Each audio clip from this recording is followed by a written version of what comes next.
Okay. Patty, I'm back again and a little lag. Oh dear. Okay, I may have to restart the YouTube stream again. We'll see. Yeah, well, there's definitely a lag. We'll see how this works out for us. Um, if worst comes to worst, what happens is I go with Twitch and do some funky downloading and uploading. We'll get this. Anyway, hi. My name is Beth Wagner, and I am currently reading my dad's manuscripts. I am currently reading Trollhunters. I'm on chapter 12. For those of you who tuned in before, this is me fast editing last night to do the actual editing today because of melding the two chapters together, the two chapter 12s. Chapter 10 is still MIA. I'm not sure, but I'm going to have to, as I definitely know, I have to reconstruct it because whole crap ton of stuff happened in chapter 10. Yeah, I can only tell you. You just have to imagine and believe along with me. And when I do finally create that chapter 10, I will read it to you guys. It'll probably be one of those things where I come back at a later date once I've been able to go through the whole entire story, and once we've read it once. I have other projects on the go right now, but I will go back to it and reconstruct that missing chapter, and then joy will happen. It's just having a matter of sitting down, remembering what is leading up to that, what is expected in that chapter, what happens after that chapter, so you can kind of see, because they refer to what happened in chapter 10, even though chapter 10 isn't there.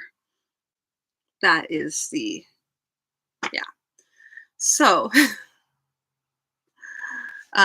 without further ado, I'm going to go into chapter 12, and then I'm going to talk a little bit about chapter 13, because I have some things to say. Alrighty. Trollhunters, chapter 12. The men in the archaic armor came trotting up the trail. Immediately upon seeing Varian's band, they shifted into two ranks. It was a smooth and practiced move, done without the slightest confusion. Doing that sort of thing well, they are, commented Pothar. When one of them sticks a sword up your butt, I suppose you're going to compliment him on his sword play? Kellis Doe was a little testy. If one of them getting behind me is doing very well is. No, my lady Archer, without loving them, I can appreciating their drill bee. She snorted. The holy band continued to advance, drawing swords and bringing up shields as they came. Varian turned to Artran and cautioned him in a low voice. Don't do anything just yet. There's a slight whiff of magic about them, and I want to find out what protection they have before we do something that we might have bad results. Artran nodded and watched the warriors come. The helmets hid their faces sufficiently to make them seem almost copies of each other, identical fighting machines. He looked at the horses, and a couple of them looked familiar. He wondered at the odd feeling of relief at not seeing Greyboy among them. The warriors of the Holy Band advanced calmly and methodically. A short distance off they halted, and one of them spoke. You have among you a slave of ours. Give us back our property, and there is no need to fight. Bothar answered in his heavy accent. Here no property of yours is. Leave us alone, and we shall not forced to kill you be. I not know what story the boy may have told you, but he is our slave. He has escaped from us. Do you not know who we are? Oh, yes, said Pothar pleasantly. We well recognizing you are. Why not go buggering each other be? It was hard to tell, given the helmets, whether it had any effect or not. The warriors began to advance. From her place in the rear, Callisto launched an arrow at the leader of the enemy. 10 feet away from him, it began to veer slightly to the left, missing him by inches. Expensive magic, commented Varian. If it protects them against missiles, I'd wager, though, that as they get in closer, it'll be less effective. By then, the two front lines had clashed and swords struck. Whatever magic protected the Holy Band, it worked only on missiles. Callisto was going by Varian's advice, loosed another arrow, which stuck in a boiled leather cuirass. Cuirass? I always had a problem with this word. And did no harm. Humph, she snorted. It still works. I was aiming for the eye. She took another arrow from her quiver, even as she spoke. Artran's frustration grew. Here I sit like a great lump while others fight for me, he muttered. He drew one of the javelins from his saddle quiver and threw it with all his might. It flew wide, merely nicking a sword arm of one of the Holy Band. In the meantime, Pothar had put one of them down. Bekal had wounded his opponent. Carnutran was fencing with another, both bleeding from slight cuts. Derishua was also fencing, but having a little more difficulty. Artran, commanded Varian. Drop a water globe on their rear rank. Without a thought of questioning his master's orders, Artran did as he was bid. There was a flash, and the water globe returned to drench him. At the same moment, a lightning bolt struck one of the enemy from the saddle. Again! Shouted the wizard, and Artran, still sputtering from the first one, hastened to obey. Again, he was drenched, and one of the foe was struck from his saddle. By now, Callisto had managed to inflict several wounds, ranging from mere scratches to more serious injuries. She was concentrating on the man facing Derishua. The younger woman was fighting defensively, without yet taking more than a few nicks. Carnutran's opponent went down, and he took a moment to strike at Derishua's adversary. He barely wounded the fellow, but distracted his attention sufficiently that she could get in a cut of her own. Then, Derishua struck again, and the man went down.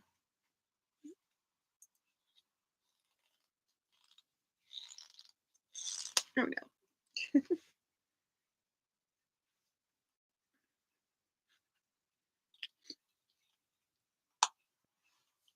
Then Artran, according to Varian's orders, launched another water globe.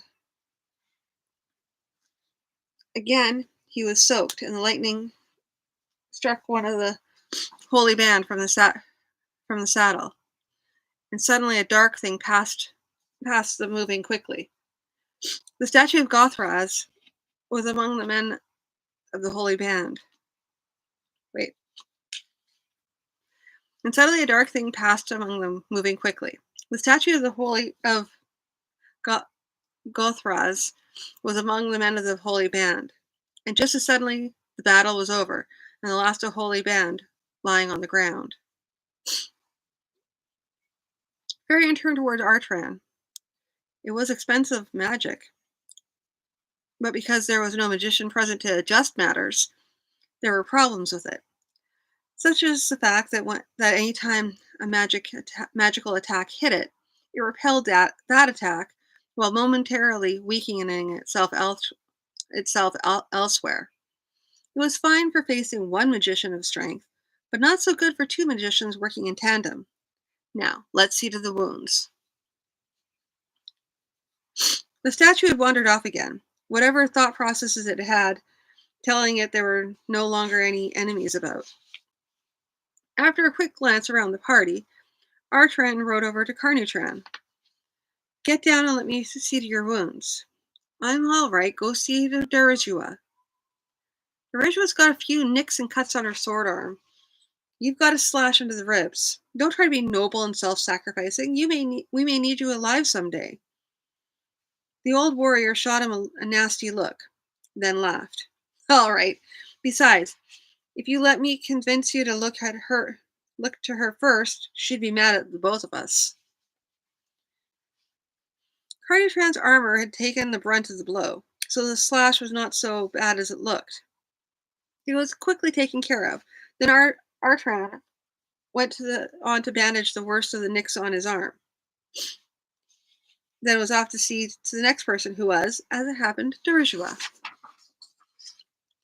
She seemed a little nervous about having him do the bandaging, so he did it with a minimum amount of conversation.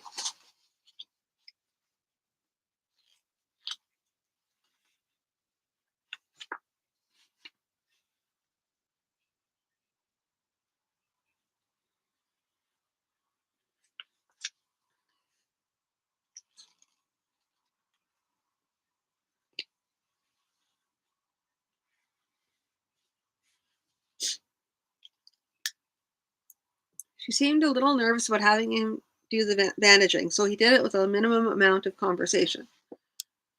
When he had done, she said thank you. He shrugged, then bowed slightly. My job, lady. I sit in the back rank, get soaked by my master's spells, then help bandage the people who've done the real fighting. He looked around. All the bandaging was done, and Varian was approaching, carrying a javelin in his hand, and his face a thundercloud of wrath. This, I believe, is yours? And might I ask what the bright blue sky you thought you were doing? I specifically forbade you to do anything until I gave you the word, did I not? Yes, but you're not suffering from ear trouble, are you? No, but did it occur to you I might have had a reason for forbidding you to do anything? That perhaps I might be requiring your help on a moment's notice? And if you're busy playing the fierce warrior, that perhaps you may not be able to respond immediately? It's quite fortunate that this time the question did not arise, and you were ready when I needed you. But you did go against my orders, and I must ask you, are you willing to be my apprentice, or did you want to go be a warrior and have Pothar train you as such? No, of course not. There is no of course about it, boy. Circumstances have forced me to compress 4 years training into 3 weeks, and there's always a possibility that an apprentice in that case might begin to get above himself. And if you take to questioning my orders before you have the knowledge to really ask the right questions, you may well put the whole group in danger. Yes, sir. There was little else he could say. Varian was right. He had questioned his orders when he ought not to have, and there was indeed a possibility he might have put the whole group in danger. See to it doesn't happen again, and dry yourself off. The magician stormed away.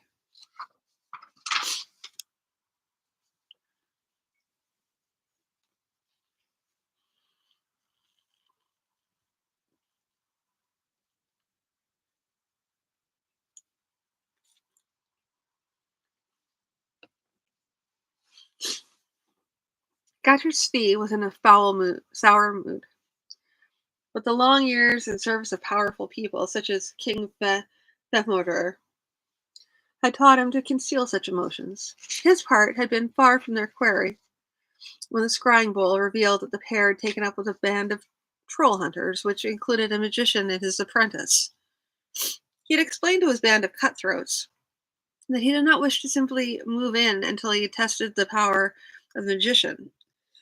He had then shut himself away from them, knowing that they would expect glowing lights, balls of lightning, leaping flames, and the like.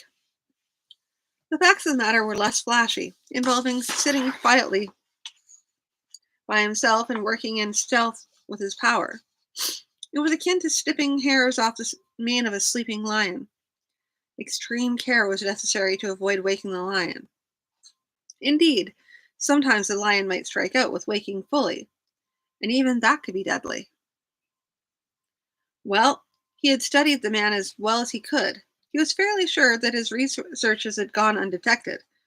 There was a possibility that he'd missed something, but sometimes a person had to take a chance. But it had taken up some of his valuable time, and that put him in a sour mood. He addressed his men curtly. I have finished my studies and have decided on a tactic to use. First of all, we must get closer to them. There's no point in admitting to the possibility of his being wrong, that several of them might end up getting killed. He was not willing to put up with major or minor rebellions along the way. The leader of his band asked, "Your pardon, Lord, but are you certain of being able to overcome their leader?" "Were I not, do you think I would be carrying on with this enterprise? He is a magician. He has some power and knows some spells. I am a stronger magician and know more spells. Don't worry, I will take good care of you."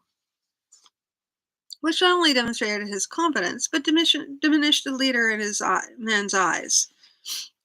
That would make it a little more difficult for him to lead any kind of rebellion. It did not make the leader any better, but he could deal with that. The bandits still feared magical the bandits still feared magical retribution too badly to take any kind of overt action. "Someone," Varian told the group, "has been investigating us. It's been very carefully done, just a touch here and there, but that's enough to concern me. It's not the Holy Band. It doesn't have the same feel their magic does. And I'm not sure who else might be wanting to study us." "You told me once," Artran said, "that there were magicians who actively seek to enslave other magicians." Varian nodded. "True, but those sorts of wizards do not usually wander the wilds looking for their slaves. And the impression was not so much of one looking to enslave me, but one trying to discover how much I would be able to hinder his designs, which would indicate to me that his designs are on some other of our group." Derision was stirred. The magician looked at her. "Do you know anything about this?" She looked at Carnutran, then launched into her tale, beginning at her escape from her unwanted marriage and ending with the visit to Gil Rateo and his response. Varian looked grave. "And you did not see fit to mention all this when we discussed joining forces?" Carnutran stood, his hand resting lightly on his sword. "Truth be known, we hadn't thought of it. We came out in the wilds to avoid whatever this big magic thing might be. But if our presence offends you so badly, we can be gone quickly enough." Varian waved him back to place with an impatient hand. "No, no, calm your prickly pride. We will deal with this together. I must think about it further, though. This is a powerful magician, one I do not wish to challenge to a straight contest."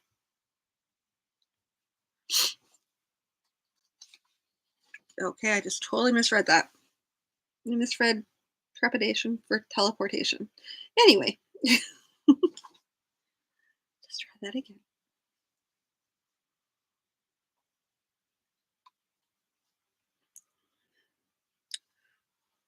Artran approached Dedejua with trepidation. She had the air of a strong, self-sufficient warrior, while well, he was a rather junior apprentice magician who still seemed to be making mistakes. "Excuse me," he said. She turned and looked at him, and when she saw who it was, suspicion tinged her expression. "Yes?"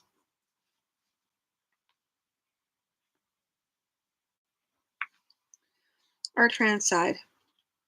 They had gotten off to a bad start at the first, and their relationship had improved only slightly with time.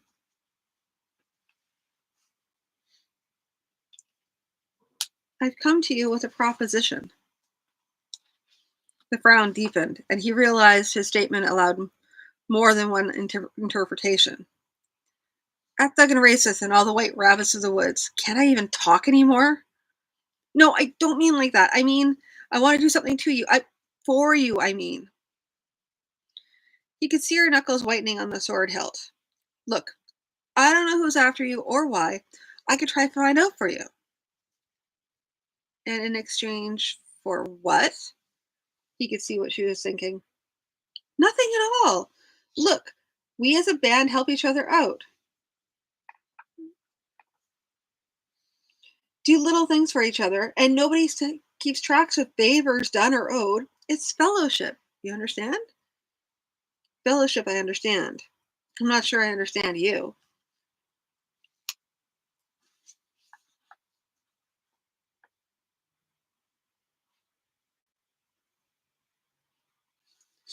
Look, suppose I told you I wasn't interested in you at all. Sorry, I wasn't interested in you at all. Neither one of us would believe that, would we? But it would help if I assure you that I won't try to push you into anything. All I'm offering is a friendly gesture. She relaxed slightly. Have you talked to your master about this? He glanced over to where Varian was discussing matters with Carnutran and Porthor. I don't think I need bother him about this. It's one of the first things he taught me. In fact, he wished she hadn't brought that subject up because he was in no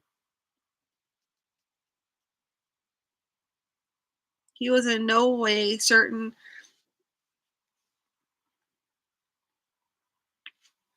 that Varian would approve of what he had planned.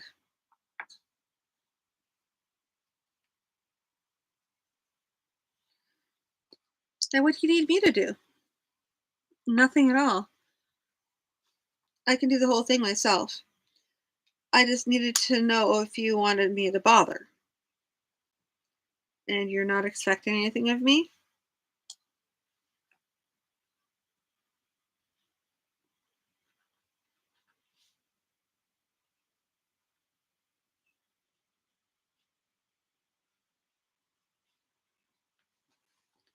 I'm not going to raise this in the hot summer sun. No, I told you not.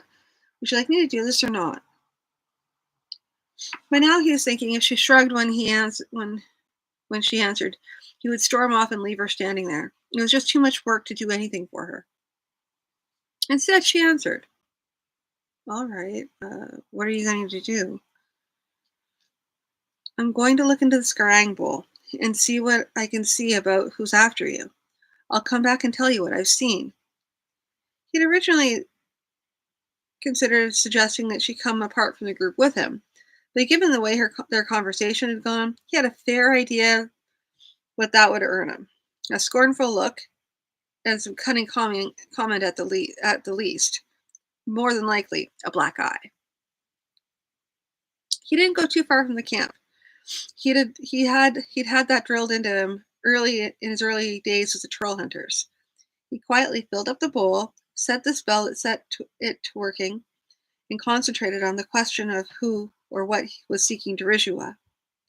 A cloud formed under the surface of the water in the bowl.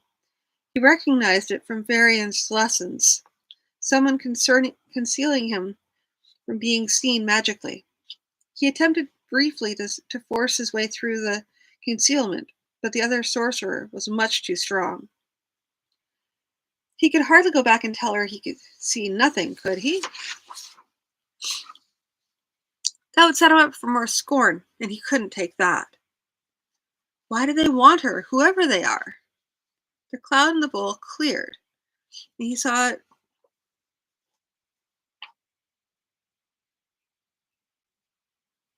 Uh-oh, okay.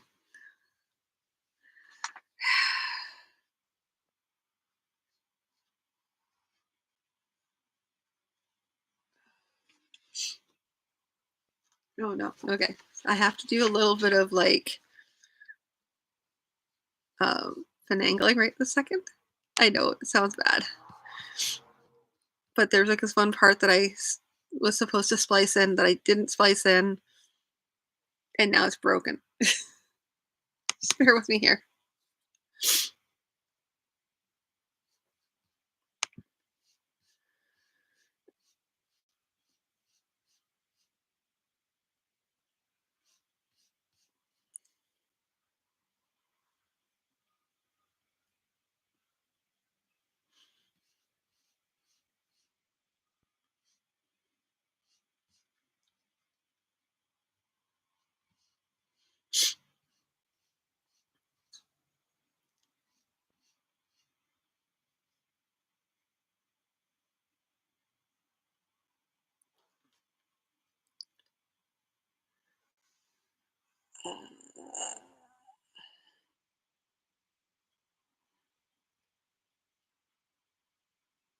Nope, it's bigger.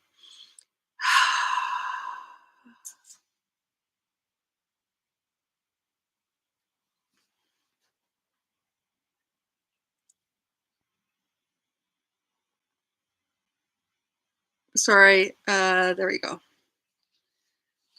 I have to like try and match everything up, so I do apologize. Okay. Why do they want her? Whoever they are. The cloud in the bowl cleared, and he saw Derishua in a green gown walking toward an altar, moving with a calm, stately bearing like a queen to her execution. There was a vague impression of a sacrificer's knife waiting. In the background, an army was encamped. Among his banners was that of King Behemor. Sorry.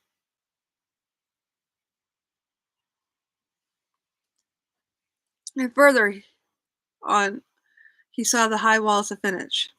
Suddenly the fog rolled in again, as though the other magician had realized what he was doing and extended his concealment.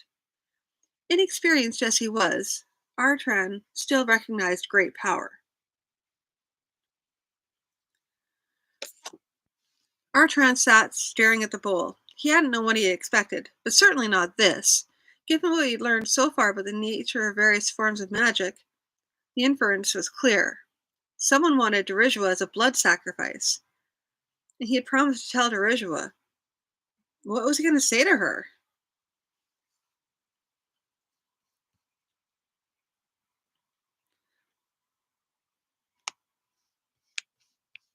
Bear with me here, because then I have to copy and paste. This is like even more. Currently, live editing, guys. Live editing. Super live editing. Not just a little bit, but a whole lot. Okay. Where did I go? Da, da, da.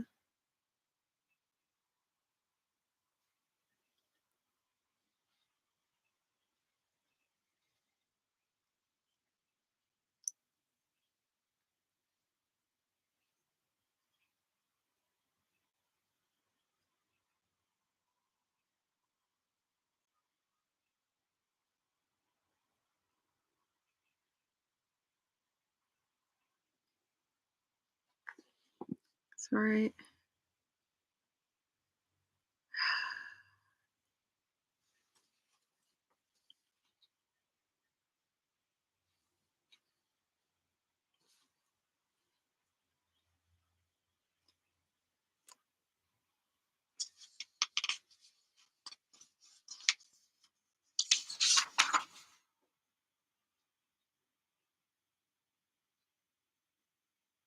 Okay.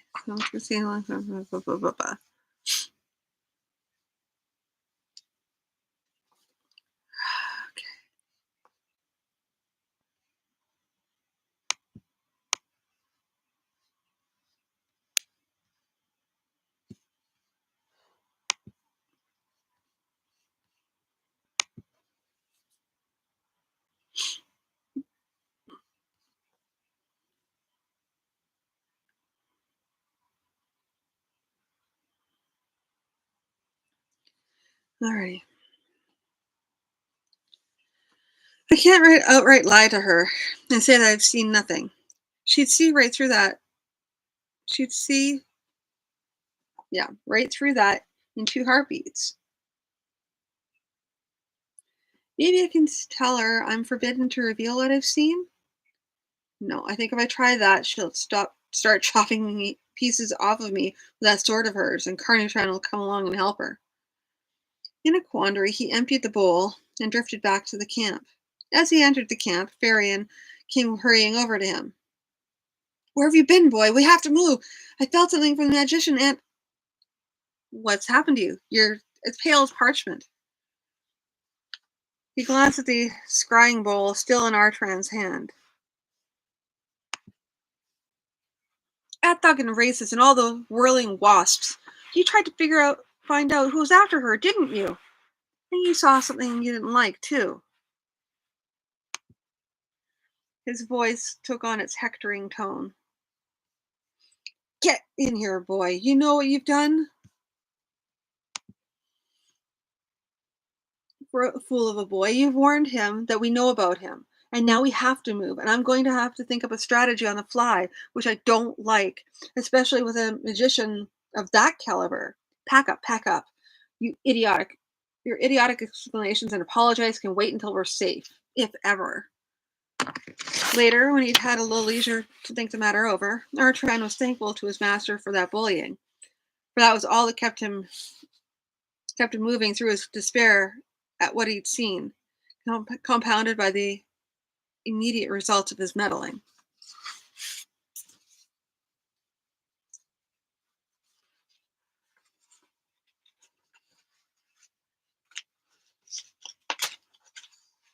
Okay, so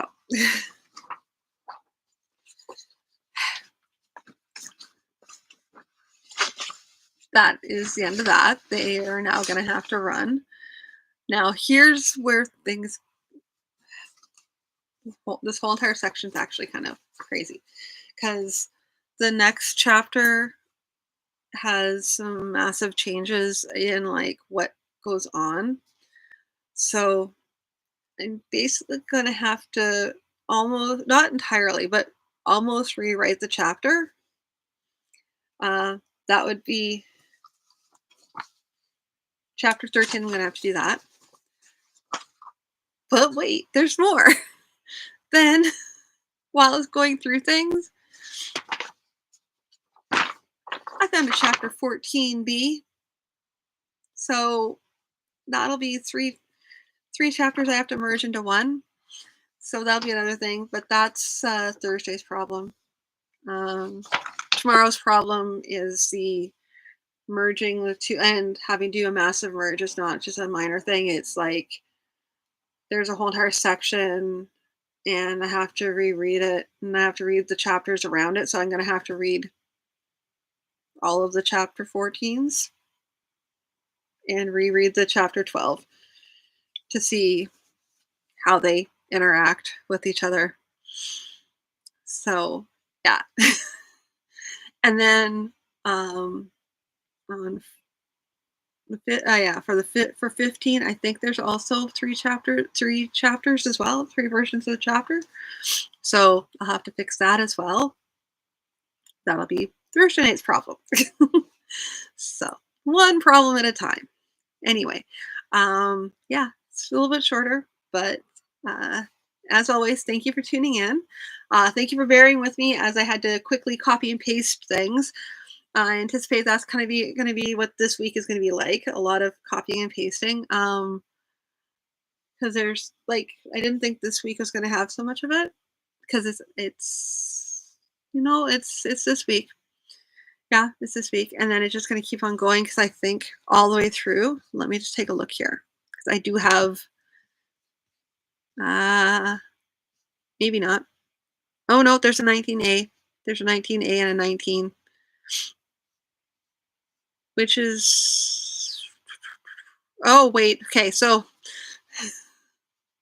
yeah, so next week we have 19, we have 18A, 18, and 18NU. So I'm gonna have to read all those and figure out what goes where, what makes the best story. If you guys have thoughts or suggestions for what I'm reading, if you have like opinions on whether or not this is, like whether, oh well, this possibly may sound better if you do it this way, let me know. I'm all too happy to take criticism, because I kind of, feedback is really important for me on this level. I'm obviously doing a lot of like the heavy editing, catching what I feel is like, but always great to hear more things from more people, so I can kind of take that and think it over a bit. So yeah, without further ado, I'm going to say good night for now, and tomorrow night I'll have probably a freshly fixed chapter. Yeah, of chapter that'll be chapter 13 tomorrow, and it'll be in one piece, and hopefully not as choppy as this one was. Like I said, sorry for that, but I appreciate everyone sticking by me, everyone who's listening, watching, all that good stuff. That means a lot to me. And yeah, I will talk to you guys all again tomorrow night. So thank you.